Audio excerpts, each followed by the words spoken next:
Hey guys, just another quick video on a special request from one of you folks on wanting to know more about this mini display for the Model Y. It's not nothing specific to the 4680 Model Y, which is the one that I have, but I'll just do a quick video on this mini display. It's made by Hansshow, and sorry, I just realized there's a little bit of a glare, but I'll do my best to try to keep that off camera. It's made by Hansshow. It's a 5.16 mini display. I'll toss a link on the bottom below. First of all, I'm not being paid to do this. I just kind of have these mods that folks have wanted to know more about, and this is one of them. So I'll do a quick video on it. You can see it's pretty unintrusive. My main goal for this was to have something as small as possible, but yet still be legible. They do have some like LCD only versions that kind of just show the digits and get stuck in between here. If you really want a super minimalist kind, they do have some that are huge, like come out to here and like are this high, and you know, maybe something along the lines of a 9-inch or even a 10+ inch units. I didn't want that because I really do appreciate how the air vents can just really flow over this basically, and this is not really does not impair the airflow in any meaningful way. It does probably a little bit, but I haven't really noticed much of a difference. This one also pretty much at eye level. I would say eye level is more accurate around there. Okay, that's basically my eye level looking at it.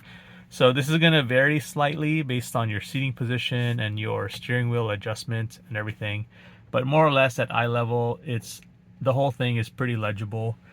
The only thing I have to maybe lift my head a little bit is to see the autopilot space indicator, which, you know, this goes from 2 to 4 to 5 to 6, etc. But for the most part, it does contain all the important information that you're going to need, like the current speed limit, which is there, your current speed, which is down here. I can't say I'm a huge fan of the displays. Like, this kind of looks a little bit cheesy to me. And really, let's talk about the quality of the LCD. The resolution is okay, but for the price, it was really inexpensive. And I'm not going to do an installation video or an installation tutorial in this video because that's just, you know, there are people who do the online that do a much better job on that. So I'll just leave it up to you guys to search for, you know, a good installation video that works for you. But as you can see, it does have all the important information that I would want to see: the percentage, the percent battery life, your estimated range, and this is the same estimated range as what's over here. Again, I have another video that talks about kind of how useless that number is, so you can search on that. I prefer to use the estimated range that shows up over here, and you know, I prefer to just use this screen in general for any kind of range type of information. Now, I don't know if you can tell, but you can kind of see that there is a quality difference. The black levels on this unit, based on the LCD type that they use, it's not quite as clear and as soft, yet still clear, as the factory Tesla unit. So this is more like what you would get in an iPad. This is probably more what you would get on a very inexpensive like Android phone. And you know, you get what you pay for. It was, I think this was around 200 bucks.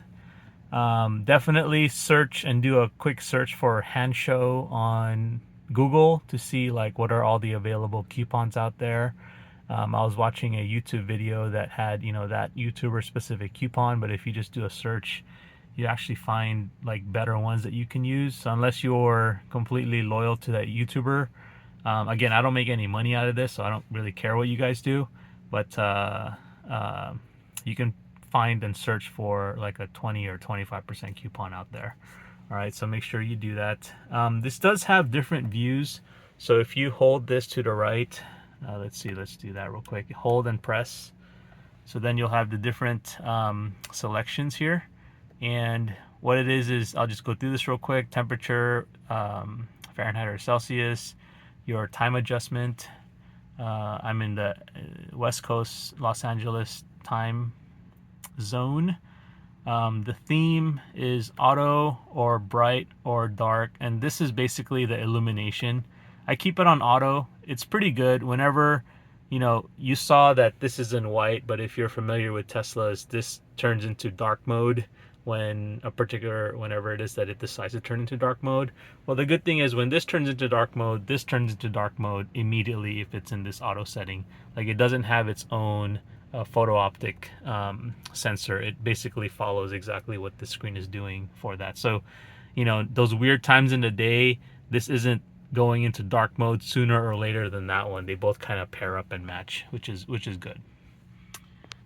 This works off of like CAN bus, which is a you can see down here. Oh gosh, focusing is an issue. Okay, I'll just hold this steady.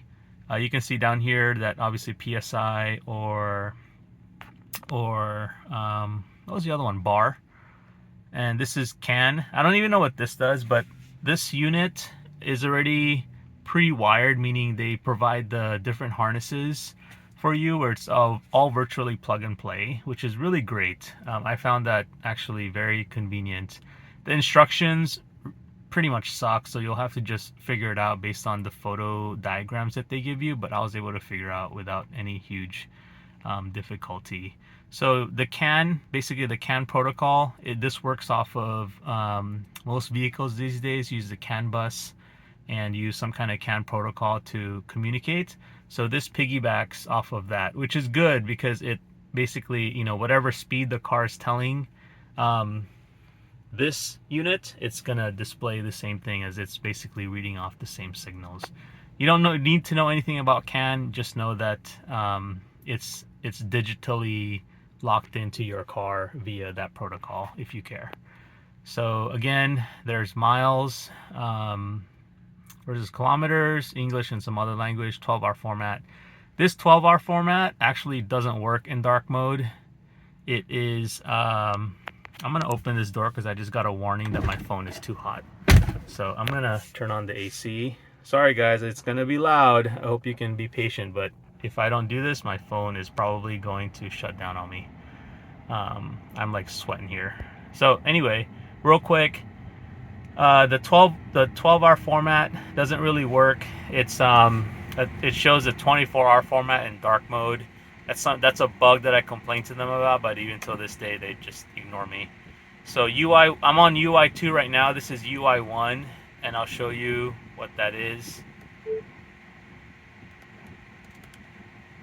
This is UI 1. Oh, no.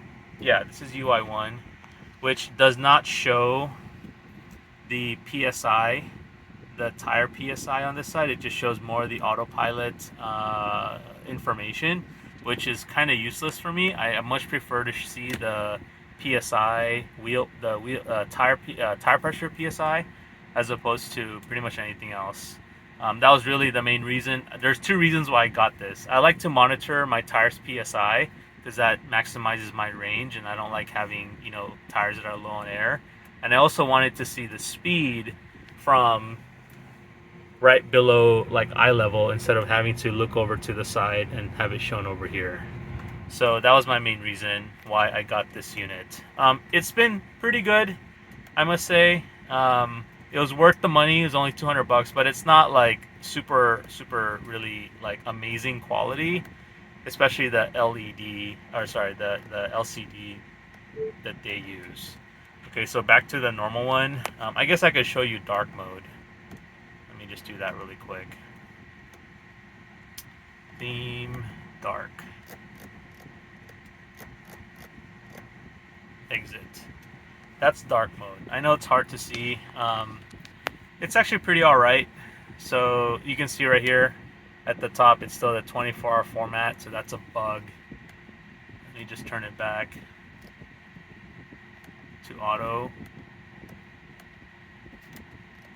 So more or less, it's a pretty good unit. It's well built. You can see that they really took their time on building a proper like integration for it, so you can't tell. Like this whole piece right here, this whole plastic piece, this upper cover is completely Hanssshow's device, and it comes already pre-assembled into there. So from that perspective, it's actually pretty well done. And I think they're banking on, you know, a huge volume, because obviously China sells the Model Y, and China's going to have its own owners out there that are going to want stuff like this. So they're banking on volume. It's a low priced item. Just a quick note on installation: this piece comes off, this piece comes off, this whole top panel comes off, and then you have to route the wires all the way to the other side on the passenger side kick panel, and on the other side, and kind of drape it down, and you'll find the harnesses down over by the kick panel. Wasn't a huge deal. Just take your time and do it. And again, like I said, there are other folks online who will do a better job at the installation than I will. So let me see, did we think of everything? I think so. I do remember thinking in my head a few of those days that I wish this had other display functions, but more or less it has, you know, all the basics of what you need. When autopilot comes on, you will see a steering wheel indicator right over here somewhere where my finger is, the same one that you see, that blue indicator right over there. So you can tell when you're on autopilot by just viewing on the screen. And you can't tell right now, but one last thing, they do have another version of this, an earlier version that was like slightly smaller. Maybe like it comes down to, it's like this high, somewhere around that. And I was really wanting to get that first, but I do have like polarized sunglasses, and that did not work with polarized sunglasses. So this one does work with polarized sunglasses, but I think at the expense of having, you know, a lower quality LED screen. So, or LCD. I don't even know if it's LED or LCD, to be quite honest. So that's about it. If you want to test if your sunglasses work for polarized screens, all I need to do, and this might work for you too, is I have an Android Pixel phone. I just turn it, instead of, you know, portrait, I just turn it on its side and I lay it somewhere over here, and I try to see if my sunglasses can even still see what's on the screen, or if it's completely just blacked out because of the polarization. So hopefully that has helped some of you folks. If you have any other questions, let me know, and I'll try to give you some more answers. All right, take care. Bye now.